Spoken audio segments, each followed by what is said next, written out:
Okay, let's look at it from another angle. We got this up shot, and so when dealing more extreme, perspective like this, we still have thinking more like a box, or in this case, or a cylinder that looking from above. So if I'm actually imagining if I'm in this case, looking at a cylinder.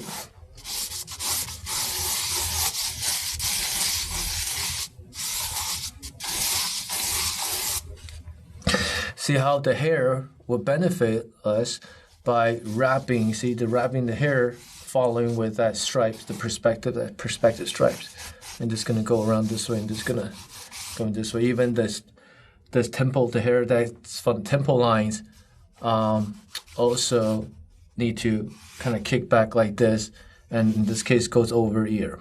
Okay. When I dealing with the ear, first thing I'll need to keep in mind. You don't just draw this cool C curve. Again, what looks too cartoonish.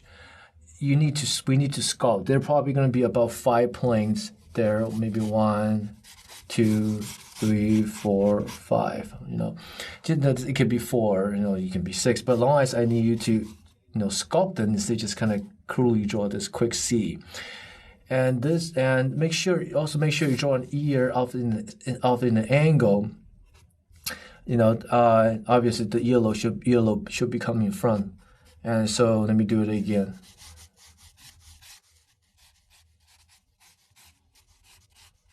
And the earlobe, you can keep these a little more angular, and then you can curve the earlobe like that to keep it a little more organic. And then basically you got some Y and C curve, S curve shape in there. But first thing, well, beside the outer rim, you had the inner rim.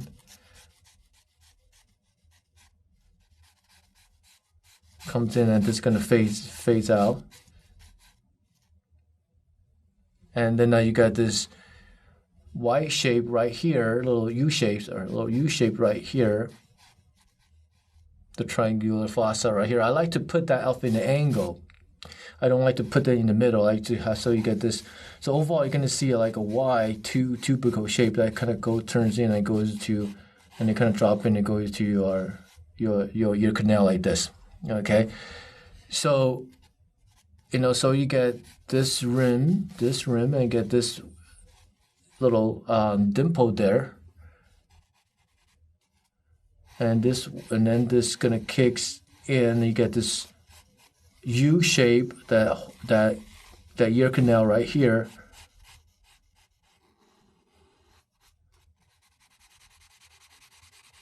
Okay, so I like to sit that right about in the middle of the head. That's where the zygomatic arch goes in. Okay, make sure this has to be sits up the angle. The earlobe is gonna overlap the cheek. I like to do that.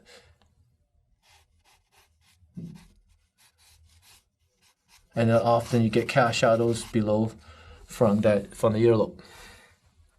In this case, when we're looking from top of the ear, since the ears are already set up an angle, that angle is gonna get even more extreme.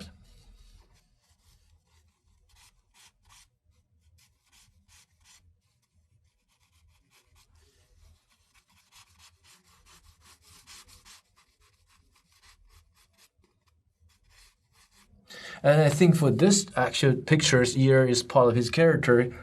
He has this kind of pointy, fans out ear. I know I can play with that if I want to do it in kind of caricatures of him, or use that as his characters and push it a little more than I see it.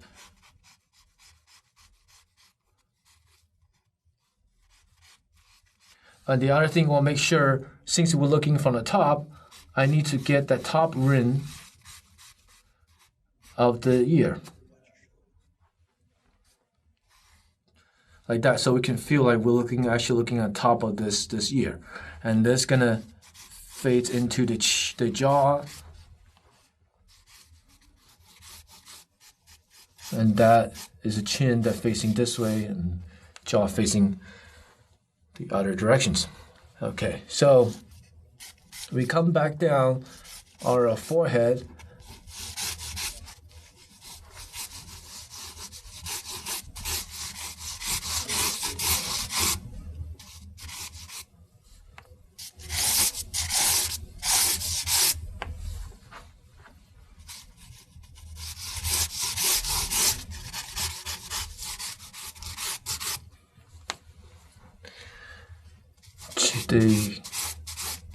that cheek lines. See how it kind of really helped me to engage that structure of the head.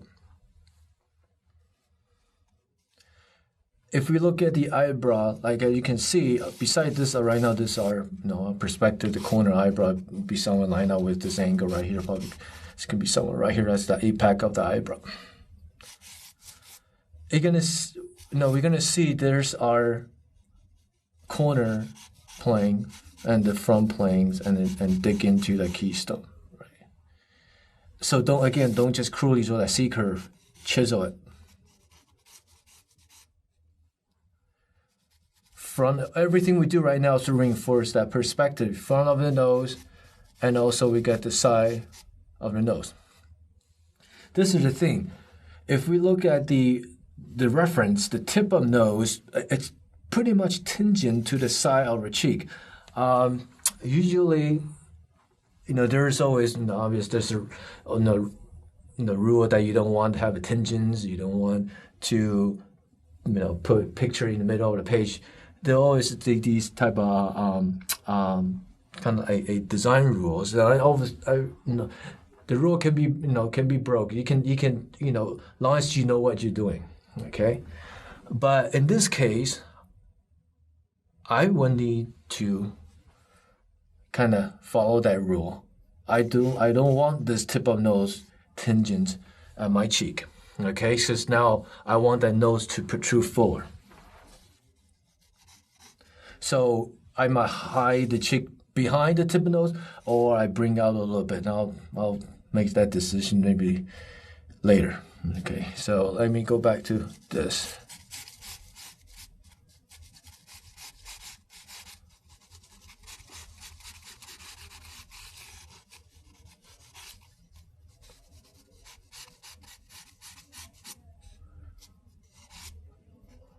So go kick back.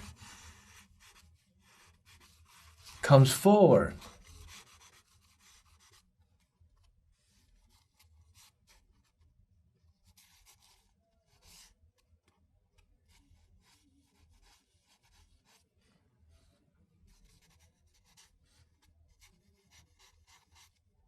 Now, since we're looking from above, I want that tip of the nose a little bit lower than my wing of the nose. You still get the same structure in here, and you can see it from reference to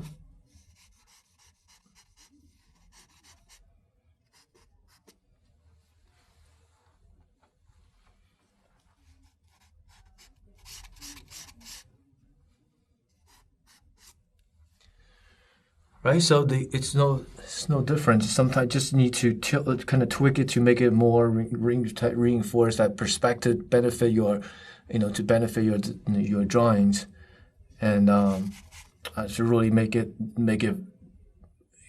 read more obvious, more stronger.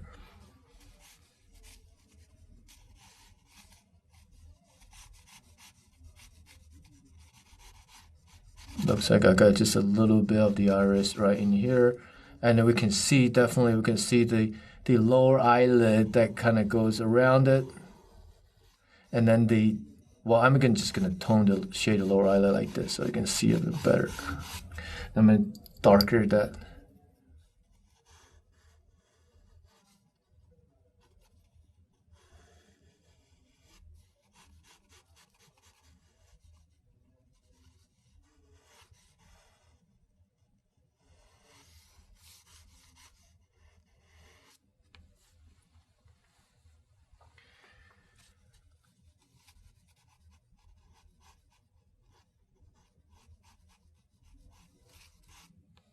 Okay, so again, take that over. You can see here's the tear dot. Well, I need to make sure you kind of line up about somewhere about right here. Well, let's maybe put the iris first.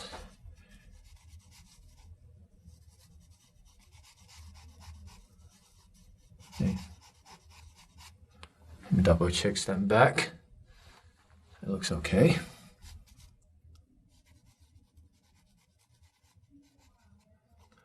Again, that lower eyelid have to wrap very quickly thicker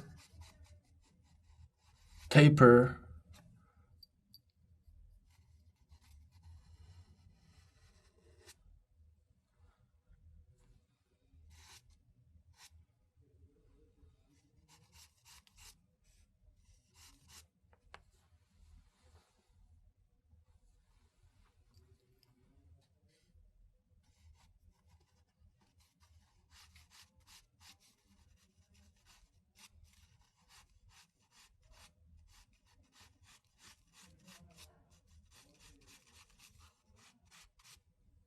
the eyebrows swing back also.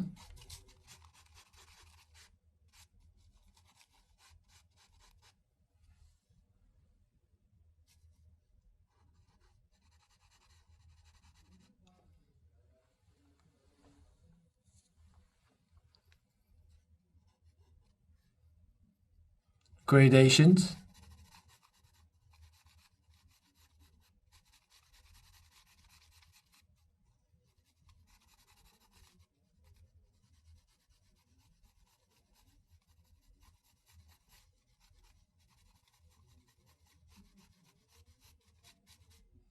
So you still got that little bit of the outer the eyelid that wrap around the eye socket.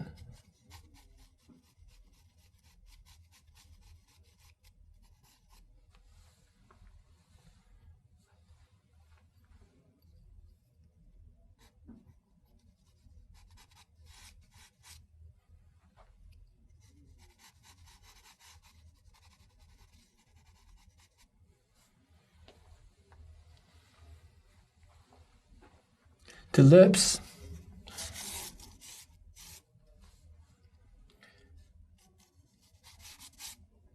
Finding the center, like I said, I like to, well, because his face are tilting down, okay? So what happened is, if you look, if I'm on the side view, you can see the top of my lips protrudes out. So you're gonna see an angle comes like this. But when your head tilts down, you're gonna start seeing that angle gonna get more flat, and especially when you're looking from down, it's gonna get a little bit flat.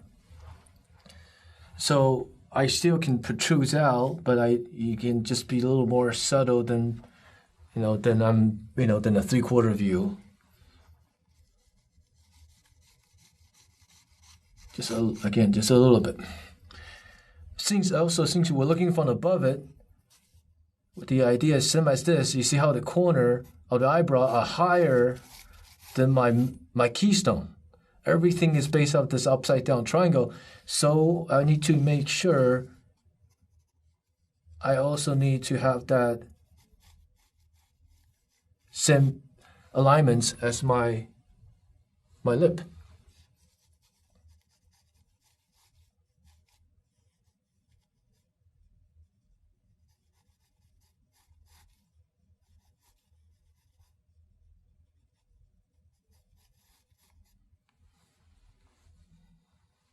Lower lips is wider.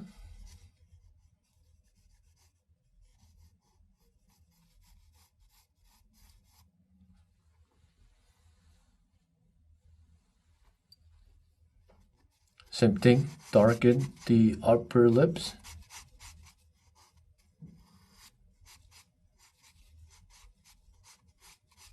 Then part of the lower lip, but make sure the upper lips is dominant value-wise. And also it has to kind of overlap at the corner a little bit. Overlap at the corner.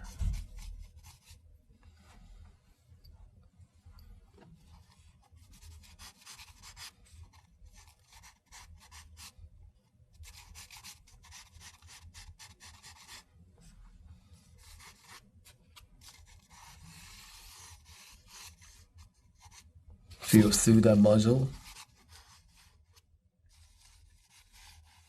that kidney beans shape.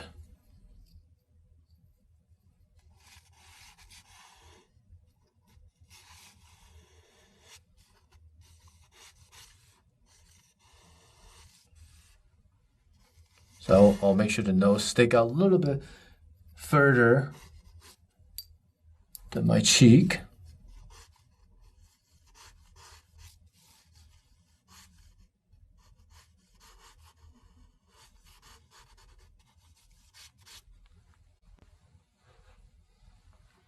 Swing this towards the other side. Feel this symmetry.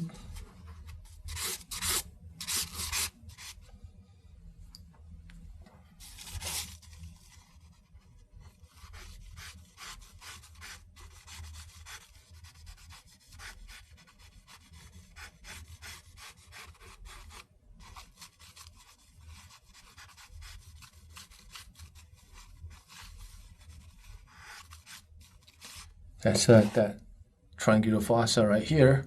I like to put it right in the angle, so I like to put it right here. Here's my zygomatic arch.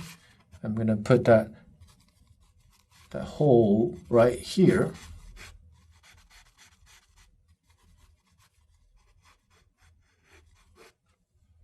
Again, you see all the shape in here. Beside this one, kind of pointing this way, everything else, it's pointing towards my triangle or towards my chin.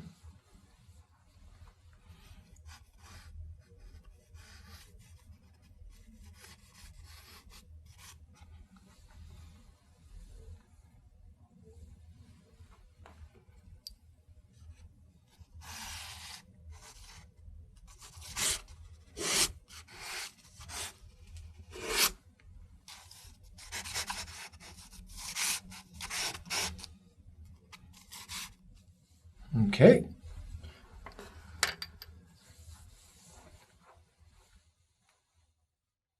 I think the best exercise that you could do is, kind of just like what I did, just focusing, looking at full reference and focusing just drawing the eyes. In the head drawing classes, we have assignment just, that week only focus drawing eyes, and the next week focusing just drawing nose and the ear. So just draw 30 eyes in your sketchbook in different perspective, nose and lips.